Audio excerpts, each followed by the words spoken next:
to witness, but may sasabihin ka, no? So, Comsec, Yes, sir. tayo ka, Mr. Dayan. Pakitaas ng kamay, Mr. Dayan. At sumunod ka sa sasabihin ko. Ako, anong pangalan mo pa? Si Ronnie Palisok Dayan Ay taos-pusong nanunumpa ay taos-pusong nangunumpa na magsasabi ng katotohanan, buong katotohanan, at pawang katotohanan lamang tulungan nawa ako ng Panginoong Diyos. You may now take your seat. So, yung bagay po yan, yung sinabi po niya na gusto niya ng immunity ay pagbobotohan po natin dito sa komite. Kanya, the floor is now open for any motion to recommend to the Speaker the grant of immunity for the testimony he will give to this committee for Mr. Ronnie Dayan. Mr. Chairman, I move that we give immunity to Mr. Ronnie Dayan in testifying to recommend to the Speaker to grant him immunity in connection with his testimony in this legislative inquiry. Before that, may I know from the COMSEC if the affidavit has been distributed to the members of this committee? Meron na bang kopya? So meron na po kayong kopya. Do you confirm that? So anyway, nabasa niyo po yung kanilang yung affidavit ni Mr. Dayan. Makikita niyo naman siguro kung ano yung sinabi niya at materiality po nito. So any second to the motion? I second the motion, Mr. Chair. Second. It has been moved and seconded. So the motion is hereby approved na the committee now recommends to the Speaker the grant of immunity to Mr. Ronnie Dayan. Salamat po. Paki-explain mo sa kanya yung implication nun. Mr. Chairman, considering that it's a qualified vote, we better establish the number of votes because later on it might be questioned. It needs 2/3 vote, so maybe find out from the COMSEC what is our quorum now and what is 2/3. So that proper yung ating recommendation for immunity. Ilan ba tayo? Anong quorum natin? How many are in attendance?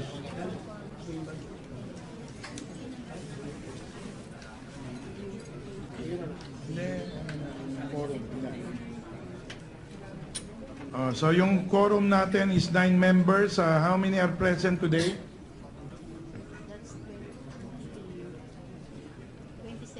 27 members are present. There being no objection. So we have surpassed that 2/3 vote. There being 27 members, no one of whom objected to this motion. So, habang pong pinoprocess natin, I see your Vice Chair Liachon raising his hand. It's already okay, Mr. Chair.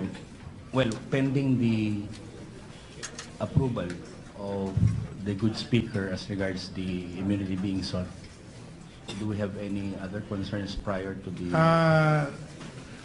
testimony of tatanungin ko si Ronnie Dayan, gusto mo bang magsimula na at basahin yung iyong affidavit even if we have not gotten that confirmation from the Speaker, the approval from the Speaker? Tagalogin mo, Chairman. Mr. Chair, may we request that the language that will be used in eliciting questions to him be in Tagalog, Mr. Chair, para maintindihan niya.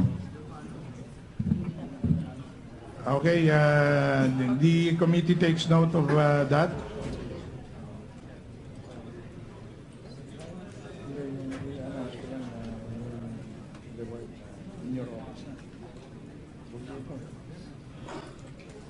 Okay ba? Pwede? Are you willing to now read your affidavit? Okay. So we now give Yes, Your Honor, subject to the grant of the immunity, of course.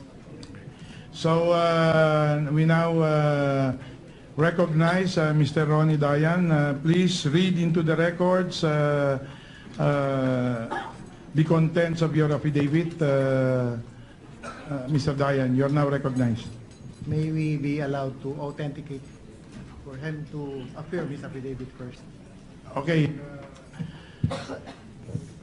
Please do the necessary procedures for. But anyway, hindi na siguro kailangan kasi sinumpaan at susumpaan naman niya. Yes, Your Honor. Hindi na siguro kailangan yon. You can now proceed, Mr. Dayan.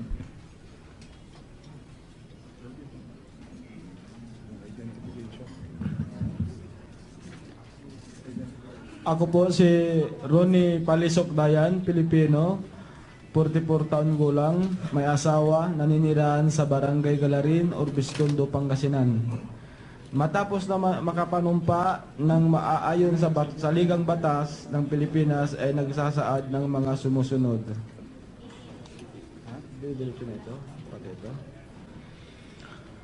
Na pinanunumpaan kong totoo ang mga sinabi ko noong press briefing sa Camp Crame at sa House of Representatives sa Batasang Pambansa noong ika-22 ng Nobyembre. Meron po kaming relasyon ni dating Secretary Laila de Lima na tumagal ng 7 taon.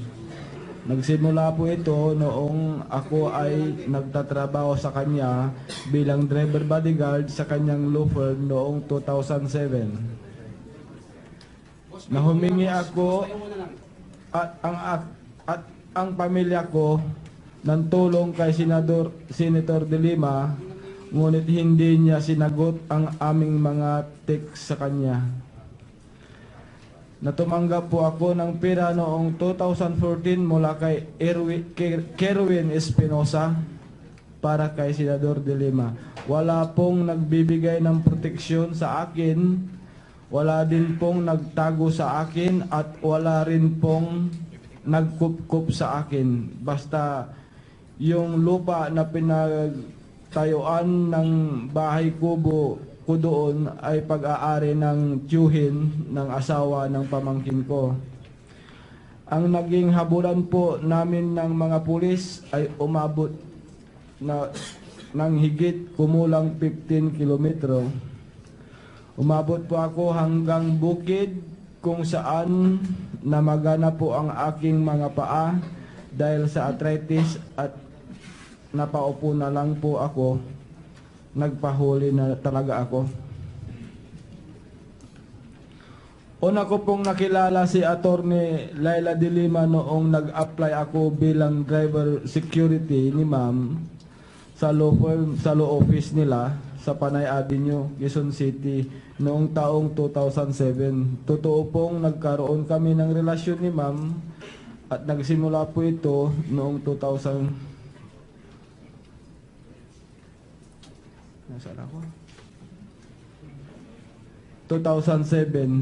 Mga 2 to 3 months po pa lang ako sa law firm niya. Alam po ng pangalawang anak ni ma'am ang aming relasyon.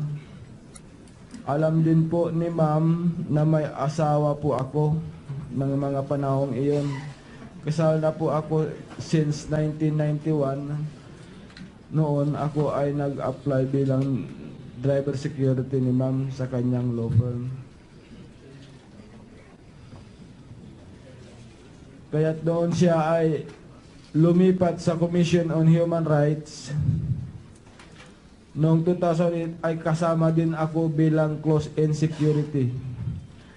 Nangungupahan po ako sa BF Road sa may Barangay Holy Spirit, Commonwealth. Noong panahong iyon, samantalang si ma'am ay sa Timog pa nakatira. Noong nasa Commonwealth po ako, nagpupunta-punta na rin siya sa tinitirahan ko, pero madalang lang, tuwing Sunday lang po. Sa Department of Justice, ako rin po ang naging close and security ni Secretary de Lima mula taong 2010. Noong nagsimula na si Senadora de Lima sa DOJ at lumipat na rin na siya ng tirahan sa Parañaque ay nagsimula na po kaming magsama. Meron po akong natanggap na pera mula kay KERWIN ESPINOSA para kay Secretary de Lima mga 5 times po. Ang perang ibinibigay sa inaabot sa akin nasa paper bag na maliit, hindi ko po binibilang at hindi rin po sinasabi ni KERWIN kung magkano yon. Basta ito na yung pera kay ma'am. Siya mismo ang nag-aabot sa akin, kinukuha ko, inilalagay ko sa harap ng upuan ng sasakyan.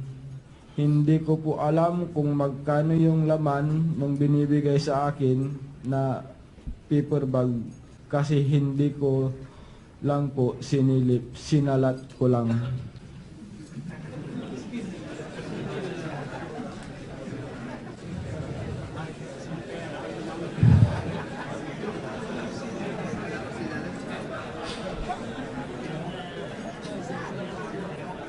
Ang unang beses po ay noong buwan ng Agosto 2014. Yung pangalawa ay noong October 2014. Yung pong tatlong huli ay noong November 2014. Yung panghuli po ay sa Baguio kami nag-abutan sa parking lot ng Alexandra Residence kung saan naka-check-in si KERWIN.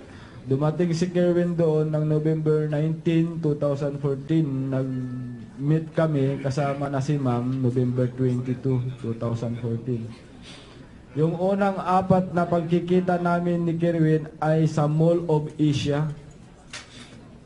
At yung panghuli ay sa Baguio naman po. Tinitext na lang ako o sinasabihan ako ni ma'am, punta ka sa ganito, magkikita kayo ulit ni ano.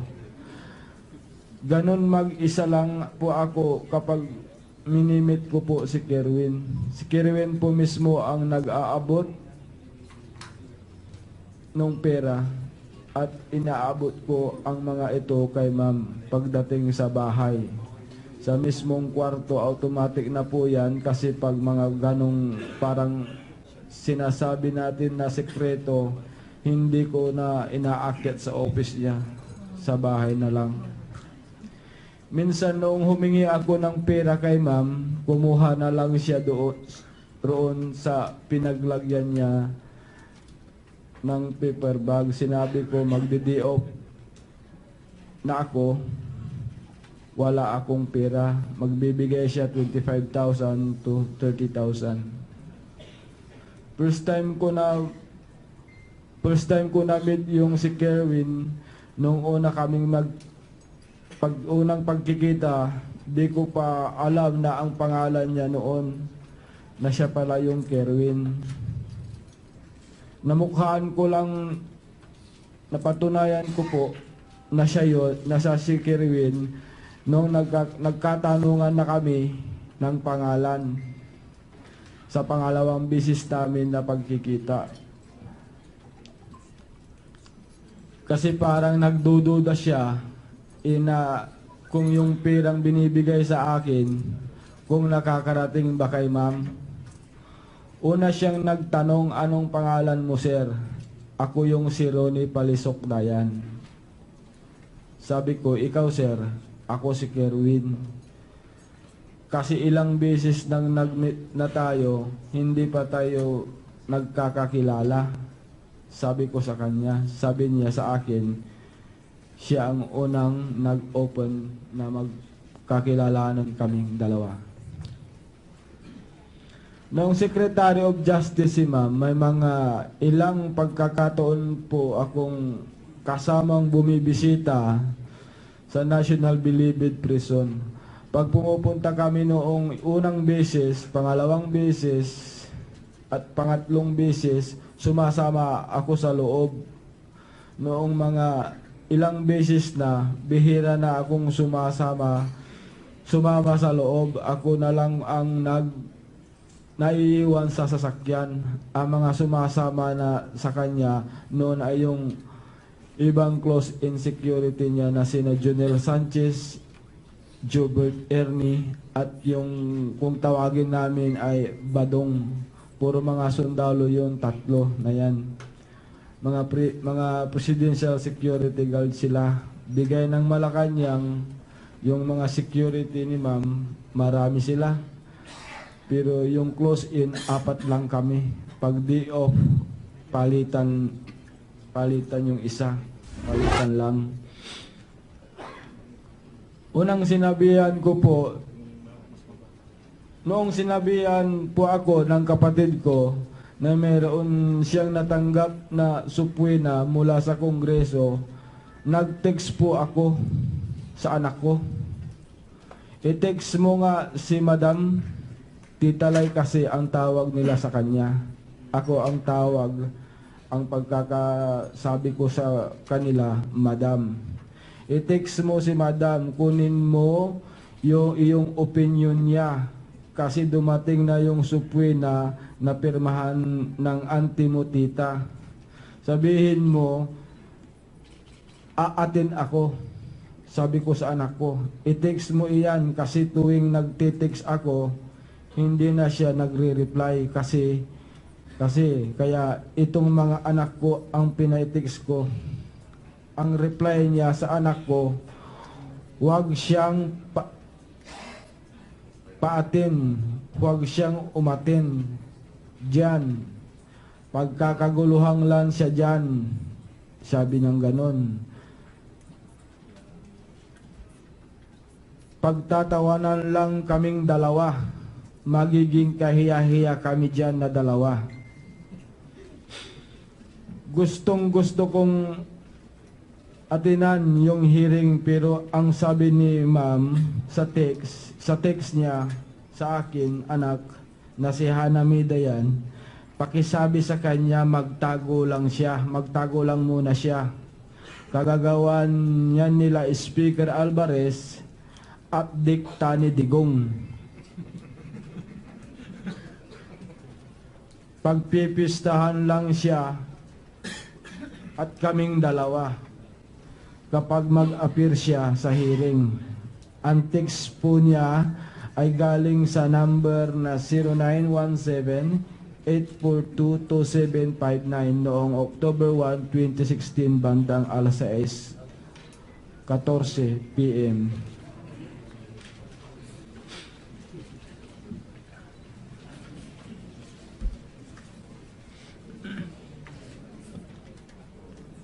Yung anak ko po ang nakakatix ni ma'am.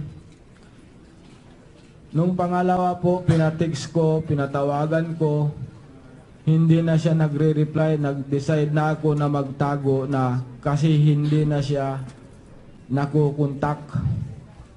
Hindi na rin niya nare-replyan ang aking mga anak. Nakilala ko po si Director Ragos noon siya ay nasa NBI pa. Ako po ang ginawa niyan tulay para tulungan siya ilapit kay ma'am para sa promotion niya. Pero yung pong salaysay ni Sir Ragos na sinasabi niyang ako daw ang tumatanggap ng 3 million, 5 million, 1.6 million na pera ay hindi po totoo. Hindi po ako tumanggap kay Sir Ragos ng ganoong halaga. Kung nagkakabigayan man sila, 2 beses, sa unang beses nakita kong nag-abot siya kay ma'am ng envelope. Hindi ko rin po alam kung pera ang laman nun. Tapos sa pangalawang bigay niya kay ma'am, isang plastic bag na may lamang parang kahon ng sapatos. Pero hindi ko alam kung ano ang laman nun kasi parang style sapatos. style sapatos din ang laman kasi basta nakita ko lang na inabot ni Ragos kay Secretary de Lima nung time na yan. Wala din akong na-receive na anumang kulay na bag galing kay Ragos. Ang nakita ko, nagbigay siya ng envelope kay ma'am, hindi ko alam kung anong laman nun. Tuwing December, o kung may kainan doon sa bahay ni na ma'am, ang gumagastos niyan ay si Mr. Ragos. May tinatawag si ma'am kasi na panata tuwing December na magbibigay ng mga canned goods, mga bigas, sabon at mga groceries sa Bicol. Bago pumasok yung 2015, nagkakalabuan na kami ni ma'am. Kisyo hindi na daw kami masaya sa pagsasama namin. Lagi kasing bangayan at laging nag-aaway kami.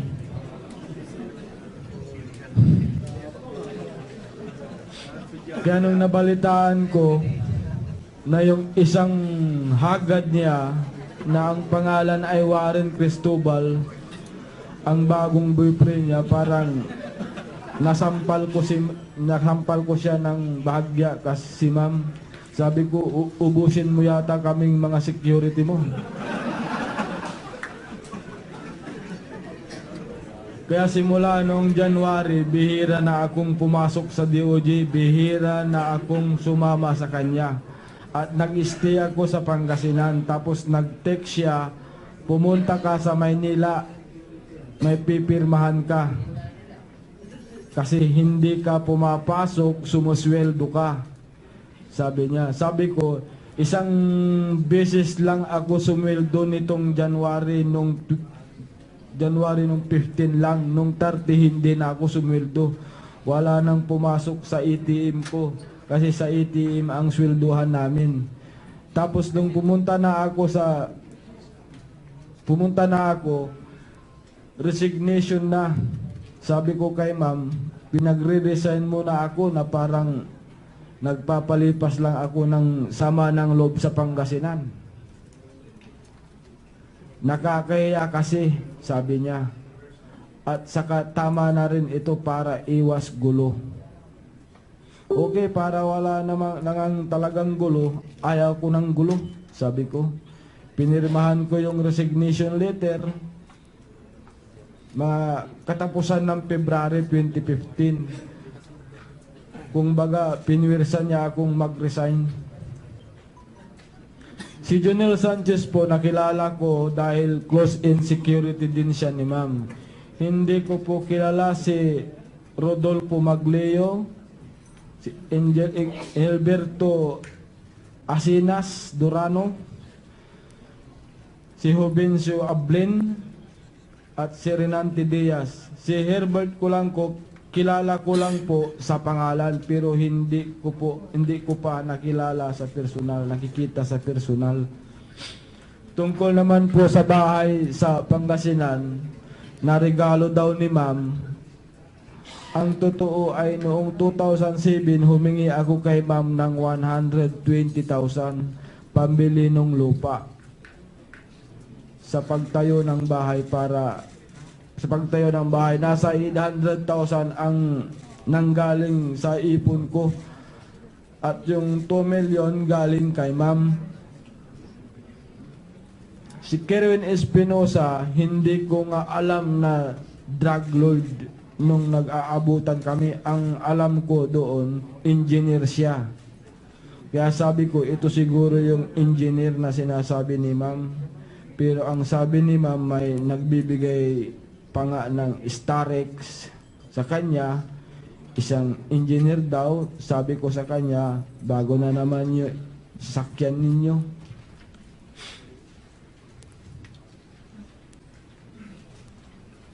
Ito na lang, last na ito.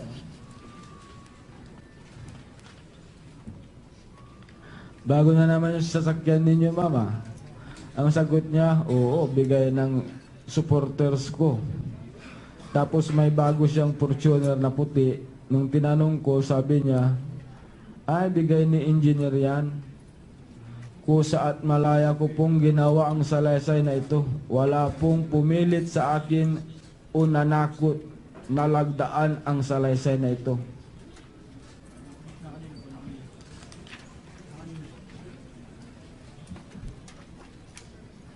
So, tapos na. Maraming salamat.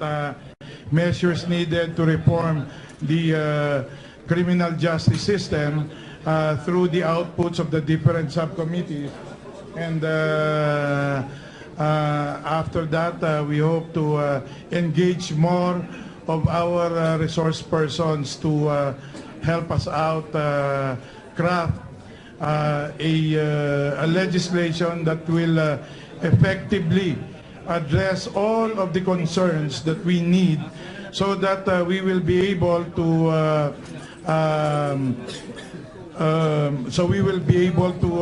get the people's confidence. We can regain the confidence of the people in our criminal justice system. Can we just please usher in Ronnie Dayan to this meeting room? Sana? Nandiyan na po sa pintuan, hindi ko lang alam kung saan pintuan.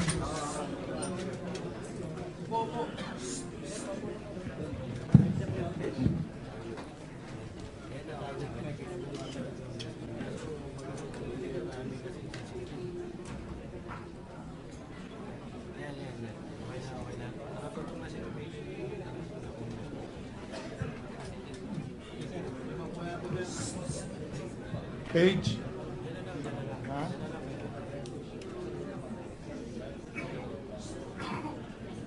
Talagang suspense to eh. Sinuspense tayo sa 4 na hearing na kinonduct natin. Hanggang ngayon, suspense pa rin, ano? Pero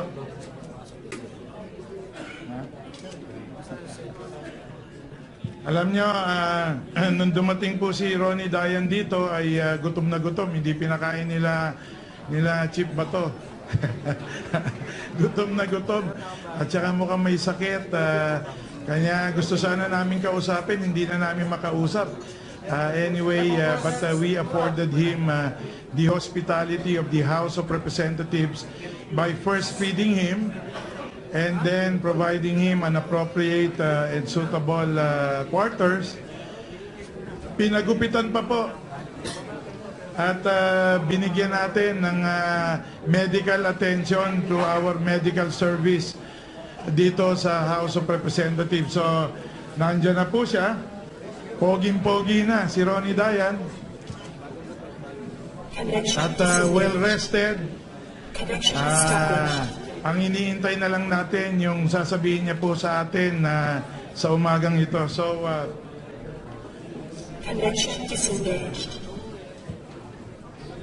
yung ating pong provide na support kay Ronnie Dayan ay hindi lang po para kay Ronnie Dayan, pati po yung pamilya niya nandyan, misis, anak, pati po yung mga kapatid. Ano? Kanya kung meron mang magsasabi na ito'y under duress, palagay ko wala pong maniniwala. Anyway,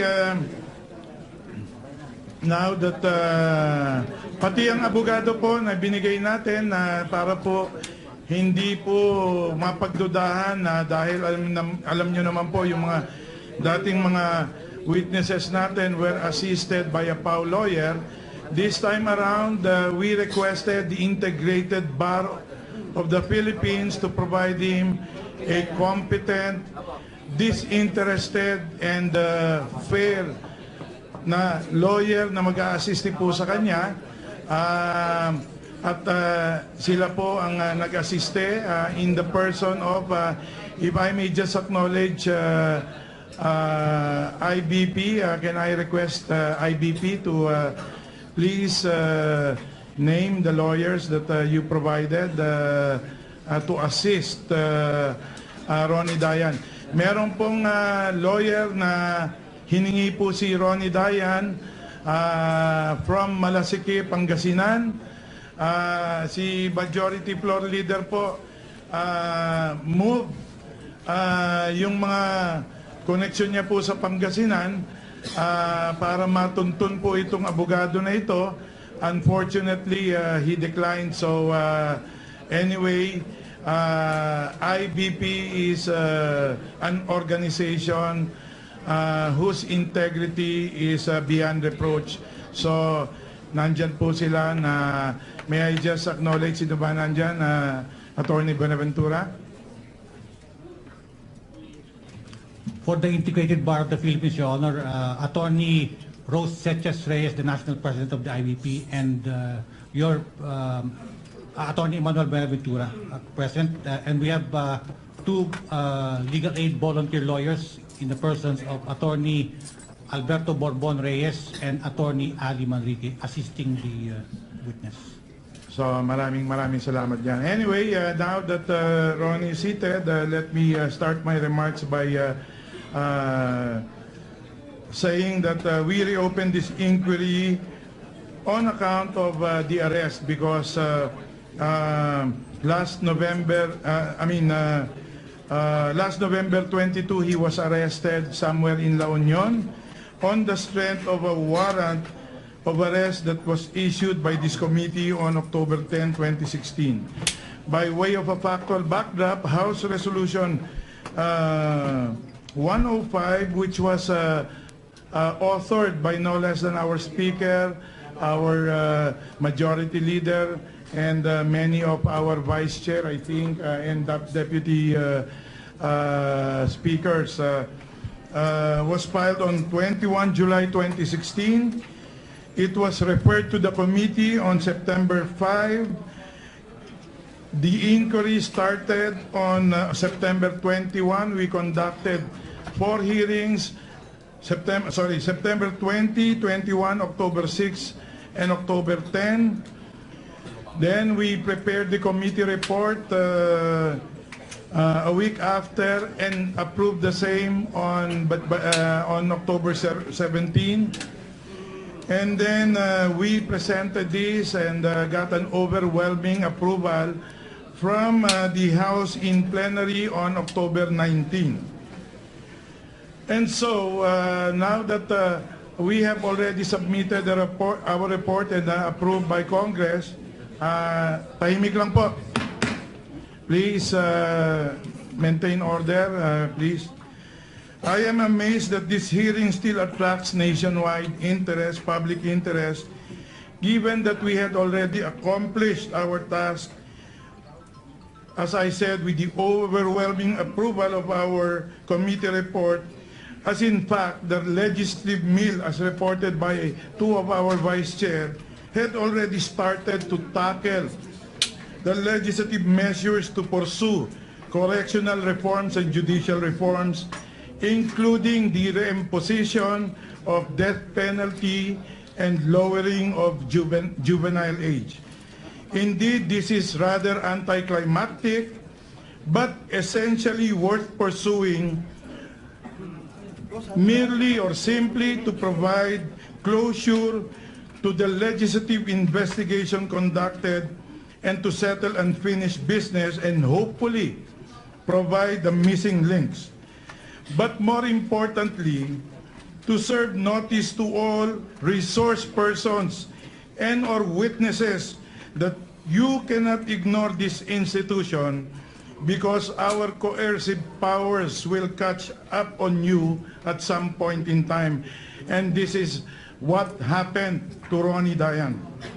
Yes, you must give Congress the due respect it rightfully deserves, even if you are a member of a co-equal chamber who only enjoys inter-parliamentary courtesy. And if I may just quote the pertinent portion of our committee report, particularly appearing on page 15, on the alleged involvement and accountability of government officials, and I quote paragraph 1C thereof, the committee laments the failure of Senator De Lima to attend the hearings of the committee despite several invitations, including today's hearing, as it showed her lack of respect to a co-equal chamber. Her refusal to attend the legislative inquiry is also inconsistent with the mandate given to her by the Constitution under Article 11, Section 1, which states that public office is a public trust and that all public officers must at all times be accountable to the people. And this is the house of the people.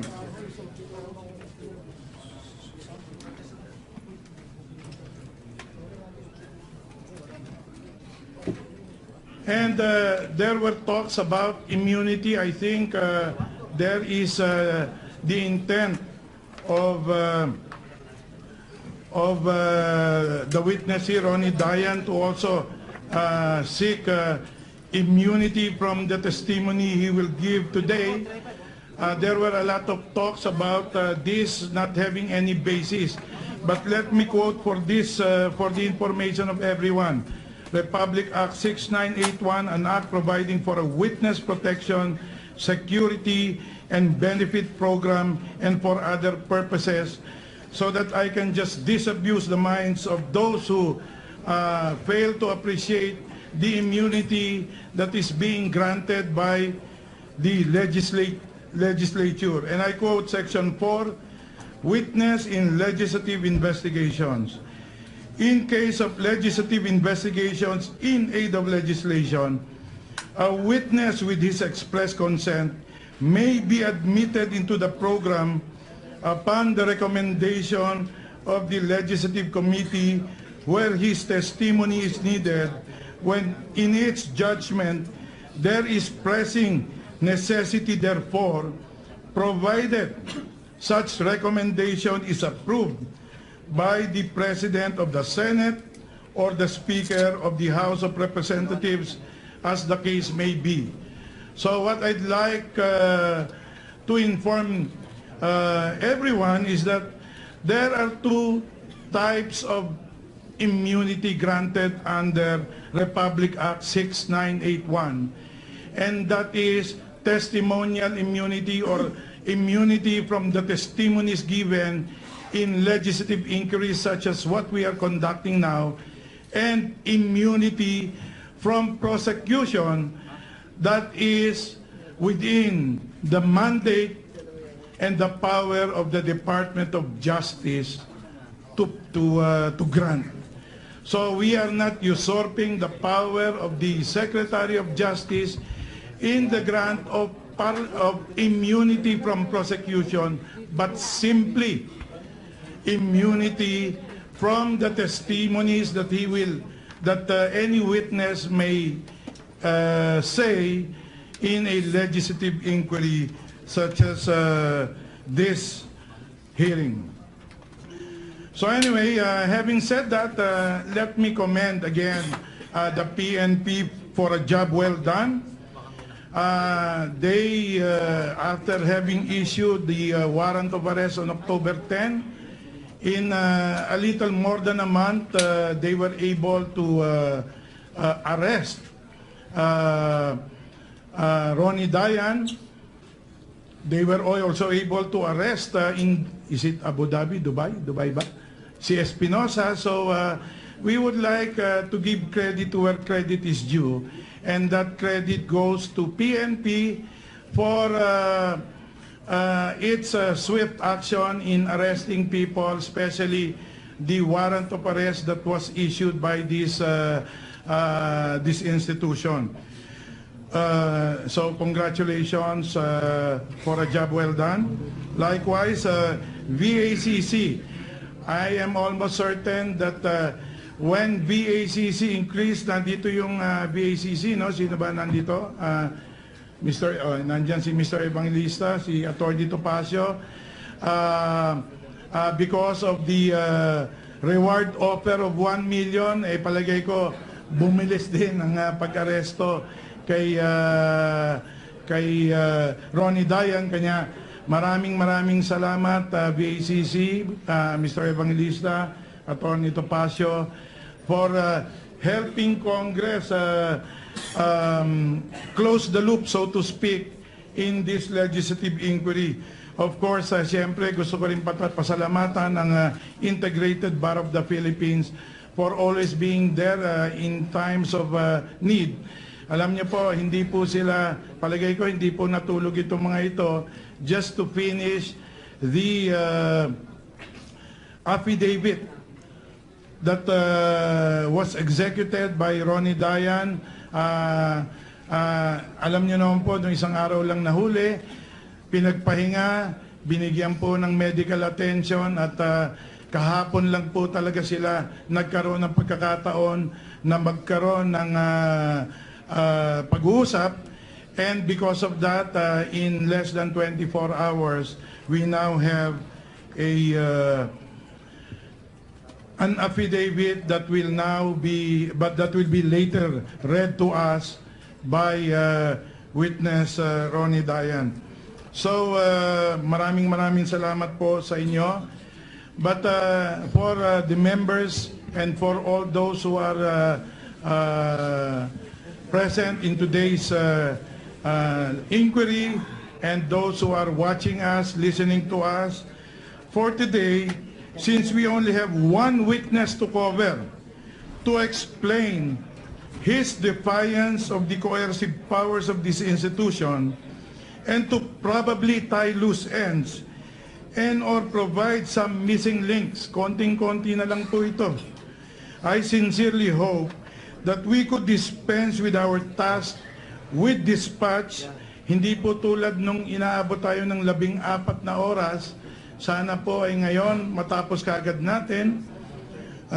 So we can give Ronnie Dayan the freedom that he has regained or he will regain after complying with his obligation to this institution by reason of the arrest warrant that was issued. So, sana po nakikiusap po ako sa inyo na yung ating pong trabaho bilang congressman, tapos na po tayo. Ang benepisyo po na makukuha po ng hearing na ito ay hindi po para sa Kongreso. Bagkus, palagay ko po, ang benepisyo po nito ay para po sa prosecution, sa executive, sa Department of Justice, or even Ombudsman, for that matter, which institutions ay pibinigyan po natin ng committee report number 14 to guide them in their next steps. Dahil kami po dito sa Kongreso, ang trabaho po namin ay gumawa po ng batas, at ang mag-imbestiga po ay trabaho po ng Ehekutibo, Department of Justice, NBI, PNP. Kanya po, yun po ang gusto naming ipaliwanag. At kami po ay nagtatrabaho na, ginagawa na po namin, nagko-conduct na po kami ng mga hearings para po yung criminal justice system po natin ay maisaayos natin para manumbalik po ang tiwala at kumpiyansa ng taong bayan sa ating kapulisan, sa NBI, sa ating mga piskal, sa ating mga huwes, maging sa National Bilibid Prison at Bureau of Corrections. Lahat po yan ay tututukan natin at hinihingi po namin ang tulong ng bawat isa para maisaayos po natin ang ating hustisya, ang pamamaraan natin para maggawad ng hustisya. Nang sa gayon, yung mga tao ay pwede nang matulog ng mahimbing kapag ang kanilang, ang kriminal na gumawa sa kanila ng krimen ay nasa piitan na po. So, sa inyo pong lahat ay magandang umaga po sa inyo. And on that note, we will now give our time to Ronnie Dayan. But before that, siyempre, yung the usual processes, kanina nasabi mo, for the benefit of everyone, gusto mo bang humingi ng proteksyon at seguridad sa iyong mga sasabihin dito sa committee? Opo, Your Honor. Yeah. So, bago tayo magpatuloy, may I request the COMSEC to please administer the oath. Members of this committee, meron na bang kopya? So, meron na po kayong kopya. Do you confirm that? So, anyway, nabasa niyo po yung kanilang yung affidavit ni Mr. Dayan.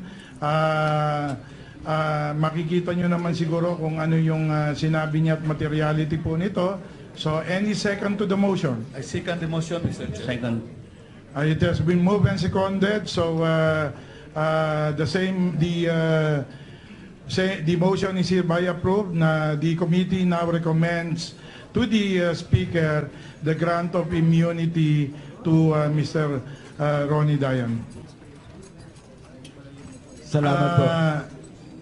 Paki-explain mo sa kanya yung implication nun. Mr. Chairman, considering that it's a qualified vote, we better establish the number of votes because later on it might be questioned. It needs 2/3 vote, so maybe find out from the COMSEC what is our quorum now and what is 2/3. Proper yung ating recommendation for immunity. Ilan ba tayo? Anong quorum natin? How many are in attendance?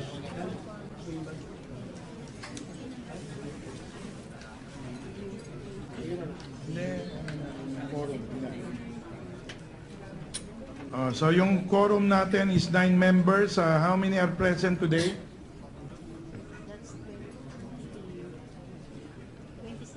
27 members are present. There being no objection. So we have surpassed that 2/3 vote to witness. But may sasabihin ka, no? So, COMSEC, Yes, sir. tayo ka, Mr. Dayan. Pakitaas ng kamay, Mr. Dayan, at sumunod ka sa sasabihin ko. Ako, anong pangalan mo pa? Si Ronnie Palisok Dayan Ay taus-pusong nanunumpa ay taos-pusong nangunumpa na magsasabi ng katotohanan, buong katotohanan, at pawang katotohanan lamang. Tulungan nawa ako ng Panginoong Diyos. You may now take your seat. So, yung bagay po yan, yung sinabi po niya na gusto niya ng immunity ay pagbobotohan po natin dito sa komite. Kanya, the floor is now open for any motion to recommend to the Speaker the grant of immunity for the testimony he will give to this committee for Mr. Ronnie Dayan. Mr. Chairman, I move that we give immunity to Mr. Ronnie Dayan in testifying to recommend to the Speaker to grant him immunity in connection with his testimony in this legislative inquiry. Before that, may I know from the COMSEC if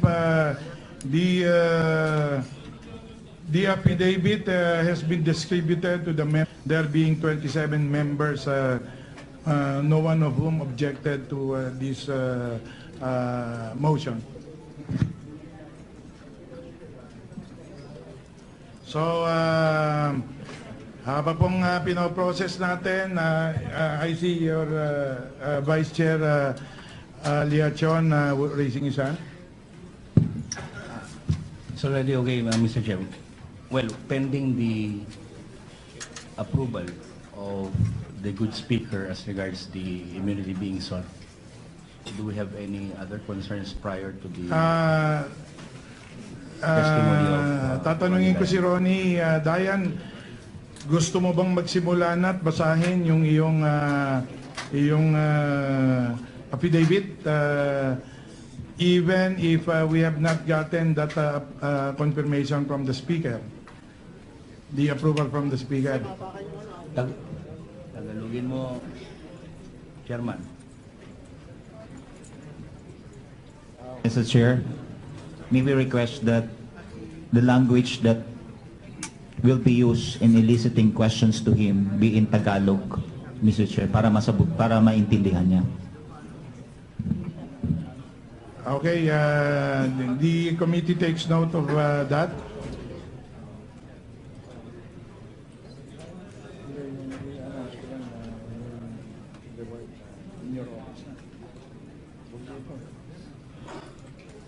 Okay ba? Pwede? Are you willing to now read your affidavit? Okay. So we now give Yes, Your Honor, subject to the grant of the immunity, of course. So we now recognize Mr. Ronnie Dayan. Please read into the records the contents of your affidavit. Mr. Dayan, you are now recognized. May we be allowed to authenticate for him to affirm his affidavit first? Okay.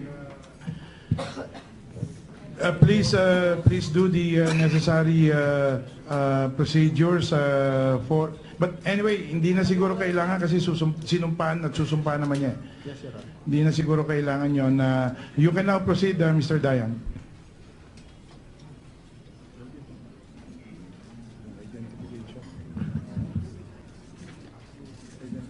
Ako po si Ronnie Palisok Dayan, Pilipino, 44 taon gulang, may asawa, naninirahan sa Barangay Galarin, Orbiscondo, Pangasinan. Matapos na makapanumpa ng maaayon sa saligang batas ng Pilipinas ay nagsasaad ng mga sumusunod.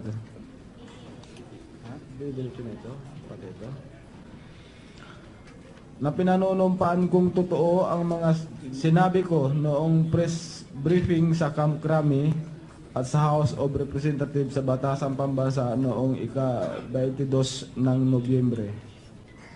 Meron po kaming relasyon ni dating Secretary Laila de Lima na tumagal ng 7 taon. Nagsimula po ito noong ako ay nagtatrabaho sa kanya bilang driver bodyguard sa kanyang law firm noong 2007. Nahumingi ako at ang pamilya ko ng tulong kay Senator de Lima, ngunit hindi niya sinagot ang aming mga text sa kanya. Natumanggap po ako ng pera noong 2014 mula kay KERWIN ESPINOSA para kay Senador de Lima. Wala pong nagbibigay ng proteksyon sa akin, wala din pong nagtago sa akin at wala rin pong nagkup-kup sa akin. Basta yung lupa na pinagtayuan ng bahay kubo ko doon ay pag-aari ng tiyuhin ng asawa ng pamangkin ko. Ang naging habulan po namin ng mga pulis ay umabot ng higit kumulang 15 kilometro. Umabot po ako hanggang bukid kung saan namagana po ang aking mga paa dahil sa arthritis at napaupo na lang po ako. Nagpahuli na talaga ako. Una ko pong nakilala si Attorney Laila de Lima noong nag-apply ako bilang driver security ni ma'am sa law office nila sa Panay Avenue, Quezon City noong taong 2007. Totoo pong nagkaroon kami ng relasyon ni ma'am